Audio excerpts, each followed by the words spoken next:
আমি সোনারপুরে একটা জমি কিনেছিলাম, কেউ জানে না। ওই জমিটা আমি তোর নামে দানপত্র করে দিয়ে যাব। তোমার বাপটা না ভগবান গো ভগবান।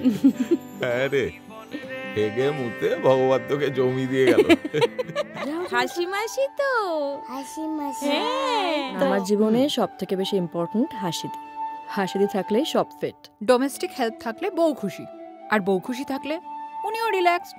এই যে আমরা তো ইকুয়ালিটি নিয়ে কথা বলি, কোনো মেয়ে যদি কোনো ট্রিপে যায় তখন তাকে জিজ্ঞেস করা হয় কিটা তোর বাচ্চাকে কে সামলাচ্ছে। সেম প্রশ্নটা কোনো ছেলেকে করা হয় বলো? একটা নতুন ফ্ল্যাট কিনেছি তাই? কলকাতায়, নিজের টাকা দিয়ে কিনেছি। ওহ, কংগ্রাচুলেশনস। আমার মনে হয় ফ্ল্যাটটা আমরা দুজনে মিলে কিনেছি।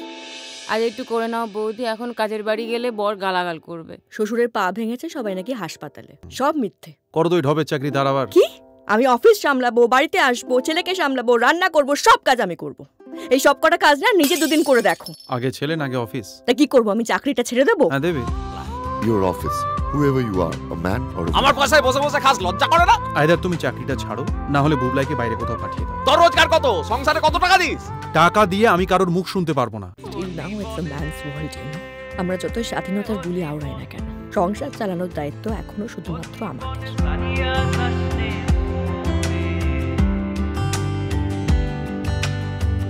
একটা কথা বলবো বৌদি,